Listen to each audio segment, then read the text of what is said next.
વિદ્યાર્થીઓ, આજે આપણે પ્રક્ષિપ્ત ગતિ માટે જે મહત્તમ ઊંચાઈ h અને અવધિ r એના વિશે સંબંધ પ્રાપ્ત કરીશું.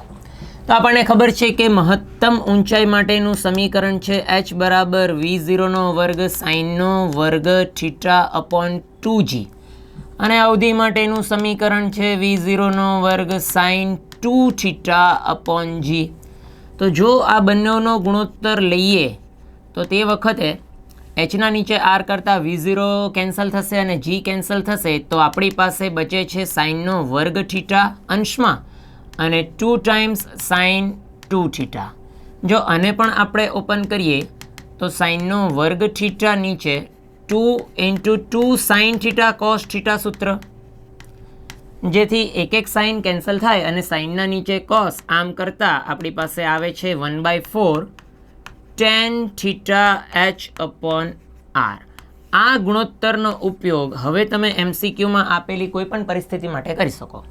દાખલા તરીકે, જો તમને પરિસ્થિતિ આપવામાં આવે કે મહત્તમ ઊંચાઈ અને અવધિ સમાન જ હોય તો આ ગુણોત્તર 1 થઈ ગયો, ત્યારે તમે 1 બરાબર 1/4 ઓફ tan થીટા, એટલે થીટાને જો તમે કરતા બનાવશો તો ટેન્જન્ટ ઇન્વર્સ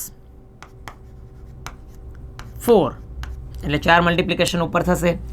જો તમને એવું કીધું હોય કે એ મહત્તમ ઊંચાઈ એ બમણી છે અવધિ કરતાં, તો આવી પરિસ્થિતિમાં આ ગુણોત્તર તમારો 2 કહેવાશે અને 1/4 ટેન્જન્ટ થીટા અનુસાર થીટા બરાબર tan ઇન્વર્સ ઓફ ચોકડી ગુણાકારથી 8 થઈ જશે.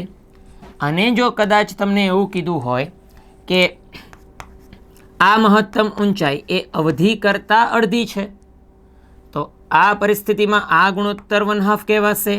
1/4 ટેન્જન્ટ થીટા અને થીટાને કરતાં બનાવતા ટેન્જન્ટ ઇન્વર્સ ઓફ 2. તો આ રીતે તમે ઉપયોગ કરી શકો છો. તમને જે પરિસ્થિતિ આપી હોય તેમાં સમીકરણ તમારું રહેશે h upon r = 1/4 tangent theta. ચાલો, થેન્ક યુ.